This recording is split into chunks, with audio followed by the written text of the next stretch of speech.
Hey guys, this is the second part to ternary ionic compounds. I want to go over naming. Now naming is a little more difficult than writing formulas, okay? Essentially the same rules apply as naming binary ionic compounds. So you've done that, you've had a little bit of practice with that, and what you want to do is first state the name of the cation first, then the anion's name. Okay, now there's a little curveball that we're going to be throwing at you. If it contains a transition metal, include a Roman numeral in its name. Okay, and also, very importantly, when it comes to uncrisscrossing, because remember, going in the opposite direction, we're not crisscrossing, we're uncrisscrossing, you only have to uncrisscross the ones that contain transition metals. And the reason why is we need to find the Roman numeral to put in the name.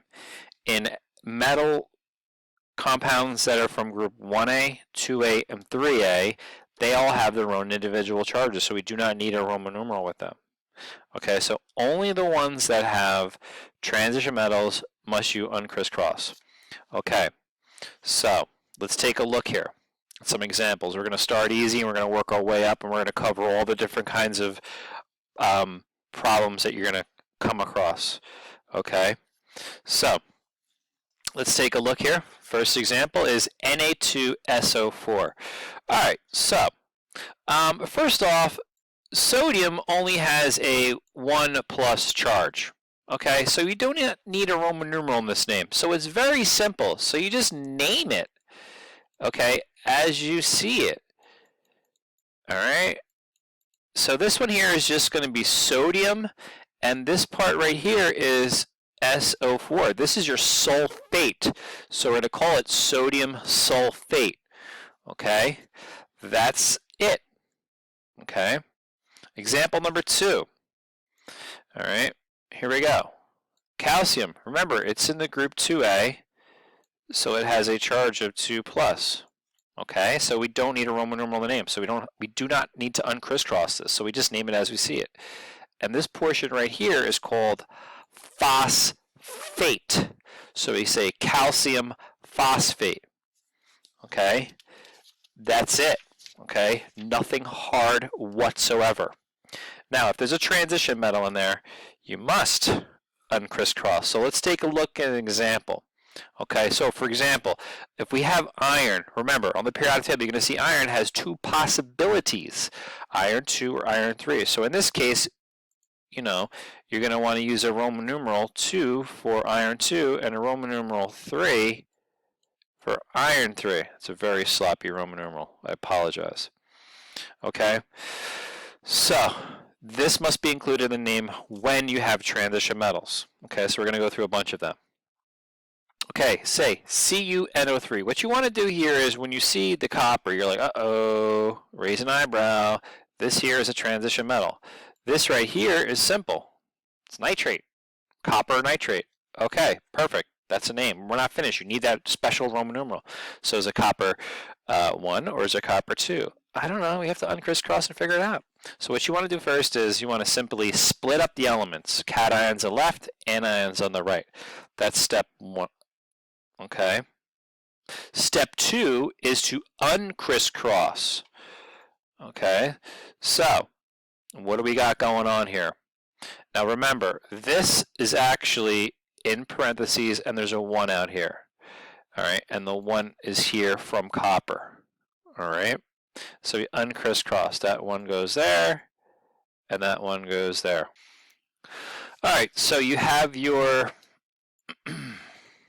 1 charge on the left here, and 1 charge on the right. Step 3 is assign the correct charge. So on the left side, the metal, you get the positive, and the right side, you get the non-metal. Okay. Now, step 4. We did this with the binaries. Check the anion's charge from your polyatomic ion list. They should be the same. Is that 1 minus the correct charge for nitrate? Yes, it is.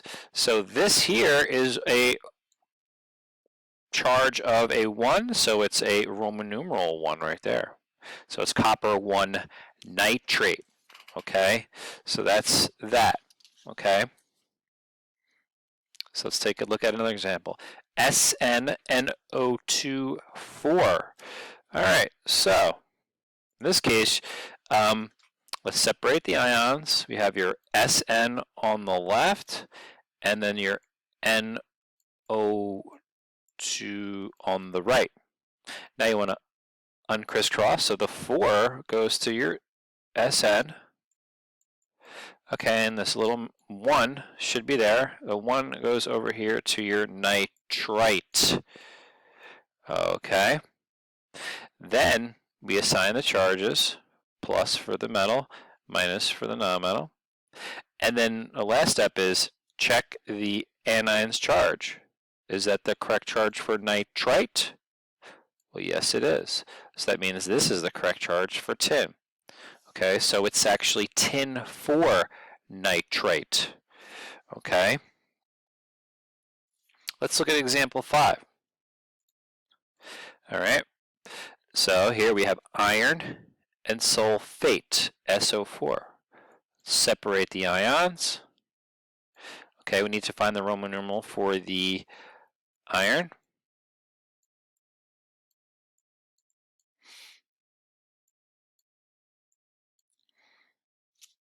Okay. Now we uncrisscross. The 2 goes up there. The 3 goes up there. Then we assign the charges. Okay. Now we check the nonmetals charge, or the polyatomic ions charge, and that in fact is a 2 minus. Off your polyatomic ion list, that's a charge. So that means this here is the correct charge for iron. So it's not iron 2, it's iron 3 sulfate. Iron 3 sulfate. Now, question is, what if,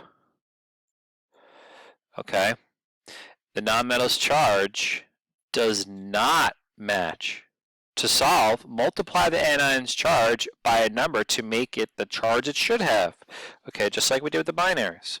Nothing different, nothing harder. They are bigger ions, but nothing should scare you. After you multiply the anions charge by the correct number to make it the charge it should have, simply then multiply the cations charge by the same number. Okay, remedying the situation. Okay, so let's take a look at example 6, RHPO4. Okay, now let's split up the ions, and we'll talk about this one.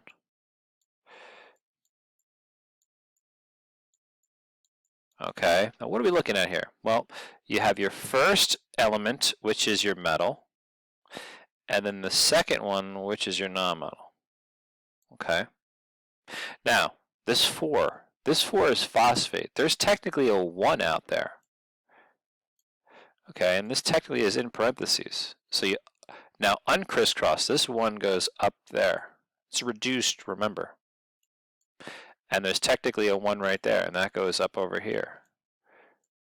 Okay, so assign charges next. Assign charges.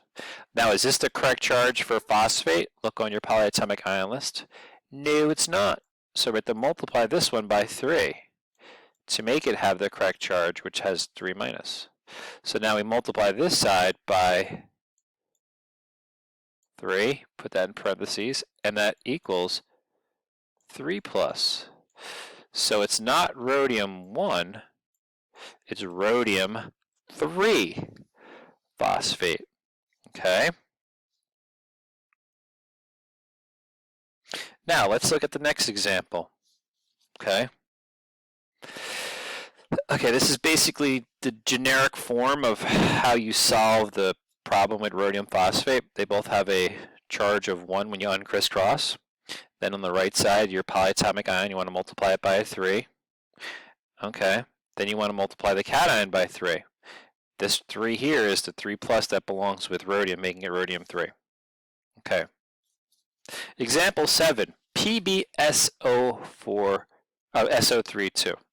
Okay, so you have your first element, and then you have your polyatomic ion there. So let's split them up. Pb, okay, SO3. Now we would like to uncrisscross. So the 1 is here, That goes to sulfate, making it 1. And the 2 goes to lead, making it 2. Then we assign the charges, like so. Now we check the charge of the polyatomic ion or nonmetal, and this is not the correct charge. It should be times 2. Okay, sulfite has a charge of 2 minus. So now over here, we're going to multiply this one by a 2 as well. Okay, so this is going to become 4 plus. So wow, that's lead 4 sulfite. Okay. And the last example is example 8, and you're a master. Okay. These are general high school examples. You will see these in college. Okay, the last one, MnPO4, PO3. These are actually fun to do. So let's take a look here. All right, we have our Mn on the left and our PO3 on the right.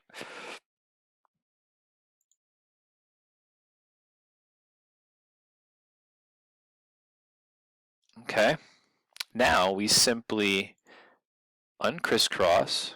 Okay, the 1 here goes over to phosphate here. The 2 goes over to manganese here. Okay, wow. Now if you look on the periodic table for manganese, okay, it's got a lot of different charges. 2 plus, 3 plus, 4 plus, 5 plus, 7 plus. Which one is it? Well, it could be 2 plus. I don't know, it could be 6 plus. We don't know. We have to figure it out. Okay. Assign the charges. Check the polyatomic ion's charge on your list, and it should be a 3 minus. So we have to multiply this by 3. Okay, making it 3 minus. All right, so that means we have to go over here and multiply this side by a 3. And wow, that's 6 plus. That's a pretty large charge. All right, so it's manganese 6 phosphite. Okay. Now, it takes a lot of practice to get used to these. Do them over and over and over, and you'll get it. But once you see the binaries, this is the same thing that we just did with the binaries, except we're just adding the polyatomic ions. Nothing more difficult, just the ion or the nonmetal is larger. All right, guys, that's it.